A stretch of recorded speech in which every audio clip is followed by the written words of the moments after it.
مرحبا أهلا النوادي. Kita baca sedikit kitab tafsir. Ya ayyuhan nas u'budu rabbakum alladhi khalaqakum walladzina min qablikum la'allakum tattaqun. Wahai segenap manusia, u'budu rabbakum, sembahlah pencipta kalian, alladzi khalaqakum, yang telah menciptakan kalian, walladzina min qablikum, dan orang-orang sebelum kalian, la'allakum tattaqun, agar kalian bertakwa kepada Allah Ta'ala. Biasanya diawali dengan lafaz ya ayyuhan nas. Itu adalah jenis surat Makkiyah yang Allah turunkan ketika Nabi belum hijrah ke kota Madinah Al-Munawwarah. Ya, diterangkan oleh para ulama seperti Profesor Dr. As-Sayyid Muhammad Ibn Alwi Al-Maliki dalam kitabnya Zubdatul Itqan fi Ulumil Quran. Ketika ada ya ayyuhan nas, itu indikator adalah satu ayat atau surat yang Allah turunkan kepada Nabi Muhammad SAW sebelum beliau hijrah ke kota Al-Madinah Al-Munawwarah. Kemudian kata An-Nas itu sendiri berarti manusia dari aspek sosial. Kalau Aristoteles mengatakan manusia itu adalah zon politikon, satu makhluk yang membutuhkan satu dengan lainnya, tidak bisa hidup seorang diri. Itulah yang dimaksud An-Nas. Kalau Al-Insan dari sisi intelektualnya, kecerdasannya, laqad khalaqnal insana fi ahsani taqwim. Kalau Bashar artinya manusia juga, itu dari aspek biologis, Bashar. Kemudian ada bahasa lain disebut al-wara, itu juga berarti manusia atau ibnu Adam atau bani Adam. Ibnu Adam, bani Adam nisbat kepada Nabi Adam sebagai penegasan bahwa seluruh manusia berasal dari Nabi Adam.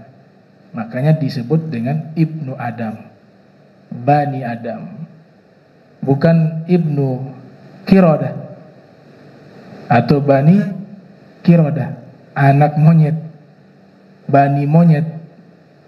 Ada teori evolusi ya dari Darwin bahwa manusia itu berubah dari masanya yang awalnya monyet berubah jadi manusia. Teori evolusi ya, Homo sapiens, manusia purba itu, Meganthropus erectus ya, dan lain sebagainya. Nah, itu teori yang tidak sesuai dengan keyakinan agama kita. Makanya selalu ditaukidkan dengan lafaz ibnu Adam, bani Adam. Semua manusia berasal dari Nabi Adam. Dalam hadis Rasul sallallahu alaihi wasallam bersabda, kullukum min bani Adam, kullukum min Adam, kullukum min Adam, wa Adam min turab. Seluruh kalian dari Nabi Adam, dan Nabi Adam itu dari tanah. Adam min turab. Ya ayyuhan nas u'budu rabbakum, wahai segenap manusia. U'budu dari kata abada. Abada ya'budu ibadatan, menyembah, sembahlah. Abdullah bin Abbas menafsirkan lafaz menyembah itu mengenal. Wa ma khalaqtul jinna wal insa illa liya'budun. Tidaklah aku ciptakan jin dan manusia terkecuali untuk menyembah padaku. Ditafsirkan oleh Sayyiduna Abdullah bin Abbas radhiyallahu anhuma, makna liya'budun liya'rifun, artinya menyembah untuk mengenal Allah subhanahu wa ta'ala. Wa'bud rabbaka hatta ya'tiyakal yaqin, sembahlah penciptamu hingga datang kepadamu keyakinan. Aktsarul mufassirin, mayoritas ulama tafsir mengartikan dan menafsirkan kata al-yakin al-maut. Yakin itu artinya kematian. Tapi kalau ulama-ulama dari disiplin keilmuan tasawuf, ada di antara mereka yang menafsirkan al-yakin itu adalah ma'rifatullah, mengenal Allah. Dirinci lagi yaitu ma'rifatu asma'ihi wa sifatihi, mengenal nama-namanya, mengenal sifat-sifatnya. Itu. Tapi kalau mengenal zatnya gak bisa. Ma'rifatu zatillah, mengenal zatnya Allah gak bisa. Apalagi di dunia. Yang dia bisa kenali asma dan sifat-sifat Allah. Rabbakum, kata Rabb itu diambil dari akar kata yang sama dengan tarbiyah. Tarbiyah itu mendidik. Kalau mendidik, mengatur di situ. Mengatur, mendidik, itu disebut dengan Rabb. Guru yang bisa mentransfer ilmu, kemudian mendidik akhlak murid, itu istilahnya digunakan murabbi. Murabbi. Kalau muallim saja dalam makna leksikal, makna kamus, itu orang yang mengajarkan ilmu, disebut muallim. Tapi kalau orang tersebut bukan hanya sekedar mengajarkan ilmu, tapi juga mendidik murid, merubah akhlaknya yang tidak baik menjadi baik. Yang sebelumnya muridnya itu tidak mengenal Allah, dia buat menjadi kenal kepada Allah, mengenal Rasul SAW, kemudian merubah karakternya menjadi baik. Itu istilahnya bukan muallim lagi, tapi murabbi. Laula murabbi ma'araftu rabbi. Kalau bukan murabbi, aku tidak mengenal Rabbku, dalam istilah para asfiya. Ada satu ulama minal mutaakhirin, hidup tidak lama dengan zaman kita, namanya Syekh Abdul Fattah Abu Guddah. Beliau menulis satu kitab berjudul Ar-Rasul Muallim wa Asalibuhu fi Ta'lim. Rasulullah adalah seorang guru, muallim, dan tata cara, asalibuhu, metodologi dalam mengajar. Kitab itu membahas cara Nabi mengajar. Di situ digunakan Nabi sebagai muallim. Ya, karena yang difokuskan oleh Syekh Abdul Fattah Abu Guddah cara mengajarnya. Tentu Rasulullah SAW juga murabbi, dan di atas itu, di atas muallim, di atas murabbi Rasulullah SAW. Kalau menggunakan muallim untuk Nabi Muhammad, maknanya tidak seperti makna kamus, tapi maknanya itu lebih luas. Murabbi juga masuk, mursyid juga masuk, muallim juga masuk dalam makna tersebut. Syekh Abdul Fattah menulis kitab tersebut sangat baik sekali dalam menerangkan cara Nabi mengajar. Bagaimana Nabi mengajarkan ilmu kepada para sahabat, kepada para ahlul baitnya, murid-muridnya. Kemudian bagaimana Nabi memberikan contoh akhlaknya kepada murid-muridnya.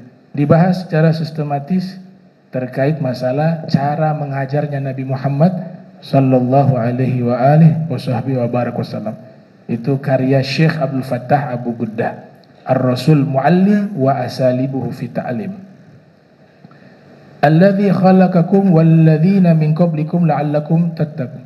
Kata khalaqa, dia Allah yang menciptakan kalian, itu berbeda dengan kata ja'ala. Ja'ala menjadikan. Inni ja'ilun fil ardi khalifah. Dia yang menjadikan kalian di bumi ini menjadi khalifah. Inni ja'ilun fil ardi khalifah. Dia menjadikan Nabi Adam sebagai khalifah di bumi ini. Kata ja'il, sesuatu yang sudah ada diadakan kembali oleh Allah, tapi tetap awalnya dari ketiadaan. Tapi ketika Allah Ta'ala menggunakan lafaz menciptakan, khalaqa, itu awalnya tidak ada. Tidak ada contoh sebelumnya. Misalnya di dalam firman Allah Subhanahu wa Ta'ala berfirman di surat As-Sajdah, ya, khalaqas samawati wal arda wa ma bainahuma fi sittati ayyam thumma istawa 'alal arsy ma lakum min dunihi min waliyyi wala syafi' afala tatadzakkarun yudabbirul amra minas sama'i ilal ardi thumma ya'ruju ilaihi fi yaumin kana miqdaruhu alfa sanatin mimma ta'uddun. Dia Allah yang menciptakan langit, halakas samawati ya, 7 lapis langit, wal arda dan bumi, wa ma bainahuma dan apa yang ada di antara keduanya, fi sittati ayyam, hanya dalam masa waktu 6 hari. Ayat ini ditafsirkan dengan ayat yang lain. Al-Imam Al-Biqai menulis kitab Nazmud Durar fi Tanasubil Ayati Wassuwar yang memadukan ayat satu dengan ayat yang lain. Penafsirannya ayat dengan ayat.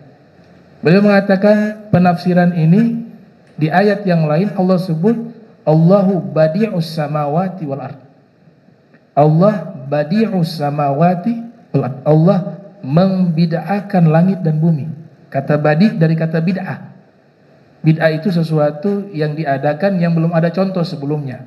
Itu makna bahasa menurut Al-Imam Al-Asbahani ya, dalam kitab beliau Mu'jam Mufradati Al-Fadhil Qur'anil Karim, dan juga menurut Al-Imam As-Sayyid Abdullah bin Muhammad bin Siddiq Al-Gummari dalam kitab beliau Itqanus Sun'ah fi Tahqiqi Ma'nal Bid'ah yang membahas tentang makna bid'ah karya Sayyid Abdullah Al-Gummari. Jadi arti ayat tersebut Allahu badi'us samawati wal ard, Allah membid'ahkan langit dan bumi, yaitu Allah menciptakan langit dan bumi yang sebelumnya gak ada contoh. Itulah makna penafsiran dari kata khalaqa. Khalaqa itu menciptakan sesuatu yang sebelumnya tidak ada. Maka kalau ahlul kalam selalu mengatakan gaulul ulama'i tauhid laisa lillahi niddan wala didda. Laisa lillahi niddun wala diddun. Allah itu gak boleh dibanding-bandingkan dengan yang lain.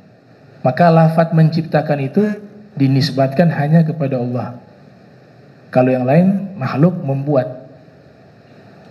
Kita menghindari kosakata menciptakan. Kalau dari kita, saya menciptakan rumah ini. Enggak, saya membuat, bukan menciptakan. Karena bahan-bahannya itu berasal dari apa? Dari ciptaannya Allah.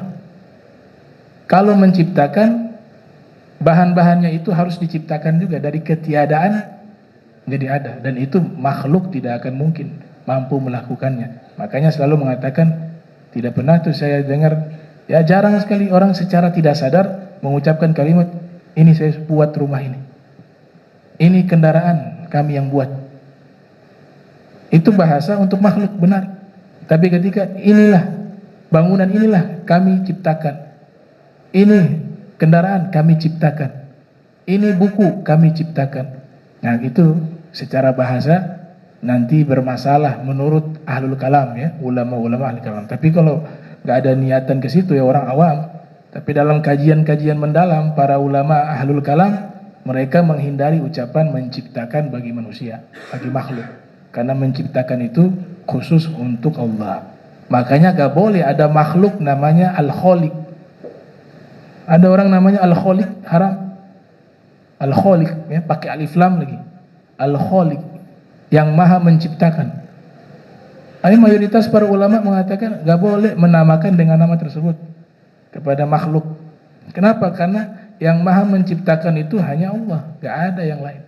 Nah itu makna khalaqakum walladzina min qablikum la'allakum tattaqun, dan orang-orang yang sebelum kalian Allah ciptakan juga agar kalian bertakwa. Nah ini insyaallah kita lanjutkan di pertemuan berikut. Tafsiran masih membahas surat Al-Baqarah ya, mudah-mudahan diberikan al-istiqamah was-sihah wal afiyah, amin ya rabbal alamin.